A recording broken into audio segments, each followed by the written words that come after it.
Assalamualaikum warahmatullahi wabarakatuh. Selamat pagi, selamat siang, ataupun selamat malam anak-anak. Bagaimana kabarnya hari ini? Semoga tetap dalam keadaan baik, sehat, dan tetap selalu semangat. Hari ini kita akan belajar daring ya. Halo anak-anakku kelas 4 SD atau MI. Hari ini kita akan belajar tema 8 daerah tempat tinggalku, subtema 2 keunikan daerah tempat tinggalku, pembelajaran 2 dengan materi terjadinya selat Bali, pengaruh gaya dan tari pendek. Jangan lupa sebelum belajar kita berdoa menurut keyakinan masing-masing. Berdoa dimulai. Selesai.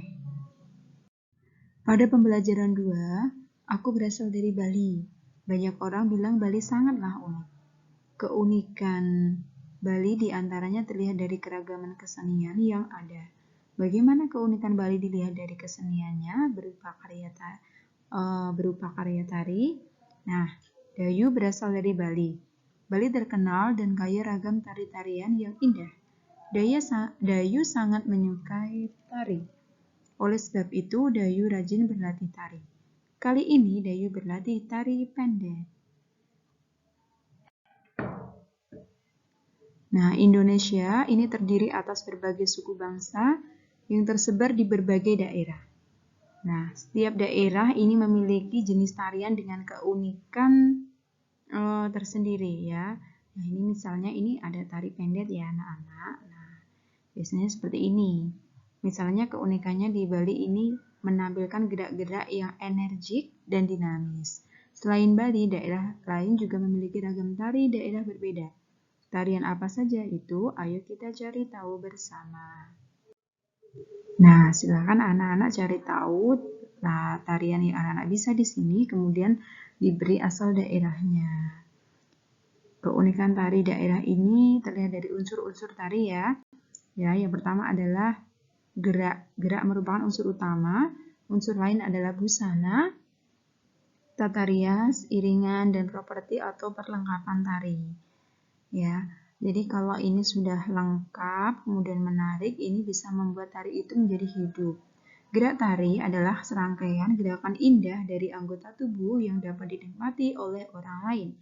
Gerak tari Nusantara sangat beragam. Gerak tari dari suatu daerah berbeda dengan daerah lain. Berikut keragaman tari dari berbagai daerah. Ya, ini ada seperti gambar di sini ada tari kecak Bali ya. Ini memiliki posisi melingkar. Ya, di sini ada tari merak. Jadi antara busana dengan gerakannya ini harus senada. Kalau ini kan pakai aksesoris kepala merak ya. Jadi ini tari merak. Kemudian di sini ada tari kipas. Nah, Mbak-mbak cantik ini menggunakan properti kipas ya untuk mendukung tariannya ya. Kemudian yang ini adalah tari golek.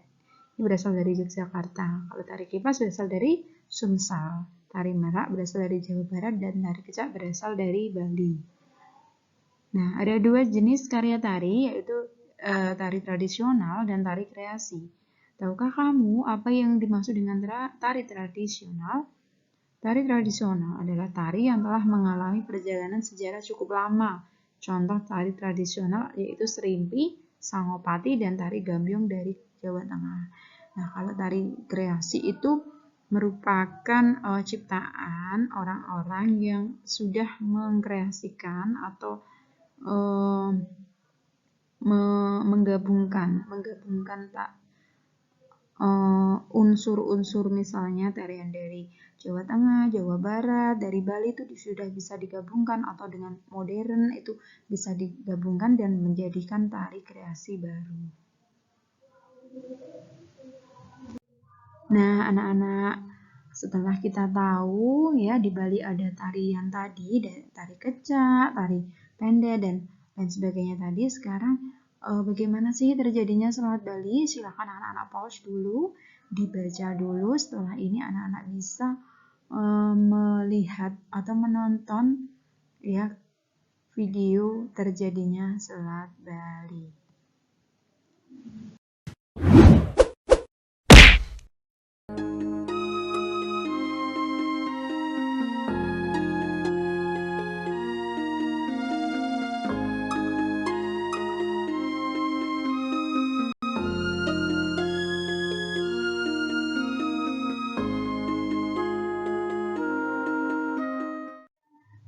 Nah, ini ada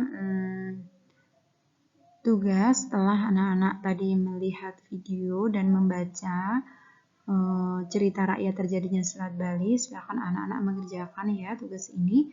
Sebutkan tokoh-tokoh yang terdapat dalam cerita berjudul terjadinya Selat Bali. Jadi siapa saja nanti ditulis di sini. Kemudian apa yang dimaksud dengan tokoh protagonis? Silakan dijelaskan tokoh yang Kemudian yang dimaksud dengan antagonis itu apa? Dijelaskan. Yang ketiga, tuliskan tokoh antagonis itu nanti siapa? Siapa yang bertokoh menentang? Kemudian tuliskan tokoh protagonis yang ada dalam cerita terjadinya Selat Bali ya. Di sini yang protagonis itu biasanya tokoh utamanya. Nah, setelah Dayu berlatih tari, Dayu pulang dengan mengendarai sepeda. Mulanya, Dayu mengayuh sepeda perlahan. Kemudian, Dayu mengayuh sepeda semakin cepat. Sepeda Dayu mengalami perubahan kecepatan dari lambat menjadi cepat. Dayu mengayuh sepeda, berarti Dayu melakukan gaya otot ya, karena menggunakan ototnya ya, sehingga sepedanya bisa dikayu. Jadi dapat disimpulkan bahwa gaya dapat mengubah kecepatan gerak benda. Jadi dari lambat ke cepat.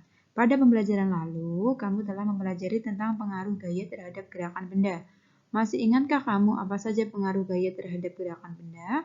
Mari ingat kembali melalui latihan berikut. Nah, sebelum latihan ini ya saya ingatkan lagi, gaya dapat mempengaruhi gerakan benda. Apa saja? Ternyata bisa mempengaruhi benda diam menjadi bergerak. Bisa juga mempengaruhi benda bergerak menjadi diam. Gaya juga bisa mempengaruhi benda bergerak lebih cepat atau lebih lambat. Jadi bisa mengubah kecepatan. Kemudian yang terakhir adalah gaya dapat mempengaruhi arah gerak. Bisa berbelok ke kanan, berbelok ke kiri. Sekarang tugas anak-anak adalah anak-anak bisa menempel gambar. Kalau kita kesulitan untuk mencari gambar dari majalah, dari koran, anak-anak bisa melihat di Google, kemudian digambar saja tidak apa-apa di buku gambar. Ya, di sini digambar, diwarnai sebagus mungkin dengan warna, gradasi, dicampur seperti yang telah Bu Guru jelaskan sebelumnya.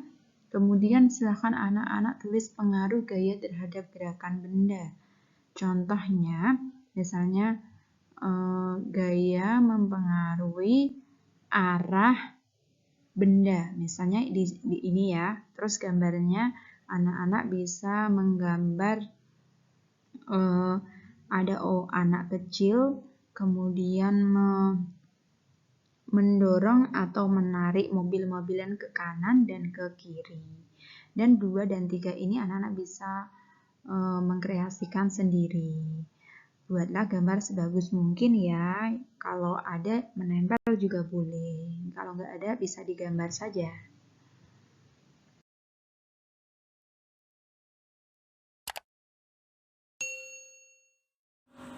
Terima kasih telah menonton video pembelajaran dari kami. Yang belum subscribe, silahkan subscribe ya. Sekian, wassalamualaikum warahmatullahi wabarakatuh.